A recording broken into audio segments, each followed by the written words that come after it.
ఈ జ్ఞానుడు, అపోస్తలులు, పౌలు జ్ఞాని, సత్య ప్రత్యక్షతలు పొందుకున్నటువంటి వ్యక్తి వాక్య లేఖనాలను చెబుతున్నప్పుడు ఆయననే పరీక్షించాలి. ఈ లేఖనములు ఆయన చెబుతున్నాను కదా అని చెప్పే వాక్యముతో సరితూగుతుందా, లేఖనాలతో సరితూగుతున్నాయా అని పరిశోధించగలిగారు. మరి ఈ రోజుల్లో ఎంతమంది పరిశోధిస్తున్నారు? మీ సంఘాలలో చెప్పే బోధలను మీరు పరిశోధిస్తున్నారా? మీ సంఘ నాయకుడు చెప్పేటువంటి బోధనను మీరు పరిశీలన చేస్తున్నారా? ఆ పరిశీలన చేసినప్పుడు ఏమవుతుందో తెలుసా? అది సత్యమా కాదా అనే విషయం నీకు అర్థం కావాలి. అసత్యమునకు మధ్య ఏముండాలి అంటే జ్ఞానం ఉండాలి. దైవ జ్ఞానం ఉంటేనే నీకు అది సత్యమా అది అసత్యమా అనేటువంటి విషయం తెలుస్తుంది.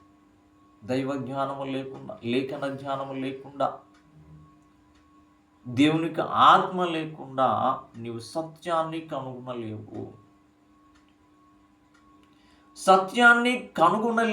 జీవ మార్గము కనుగొనలేవు. దేవుని యొక్క మార్గము నీకు దొరకాలి. దేవుని యొక్క మార్గము నీకు దొరకాలి అంటే సత్యము దొరకాలి కదా నీకు. నేనే సత్యమును జీవమును అన్నాడు కదా, మార్గమును అన్నాడు కదా. నీకు సత్యము దొరకాలి, సత్య మార్గము దొరకాలి, జీవమునకు పో మార్గం దొరకాలి అంటే లేఖన జ్ఞానము కావాలి. లేఖనాలను చదవాలి, లేఖనాలను పరిశోధించాలి, బోధకులను చెప్పేటువంటి విషయాలను గమనించాలి, పరిశోధించాలి, దేవుని సహాయము కోరాలి.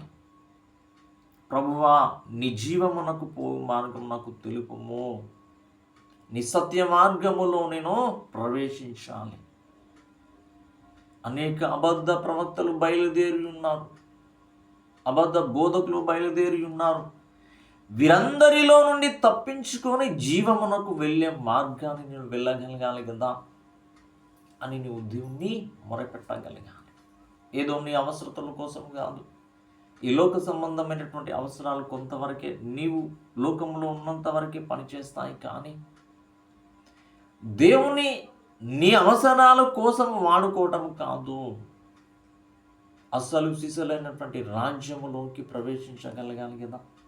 లోకంలో ఏం సంపాదించుకున్నా ఏమున్నది, ఉపయోగం ఏమున్నది? దేవుని రాజ్యమే నీకు దొరకనప్పుడు లోక సంబంధమైనటువంటి సంపద నీకు వ్యర్థమైపోతుంది.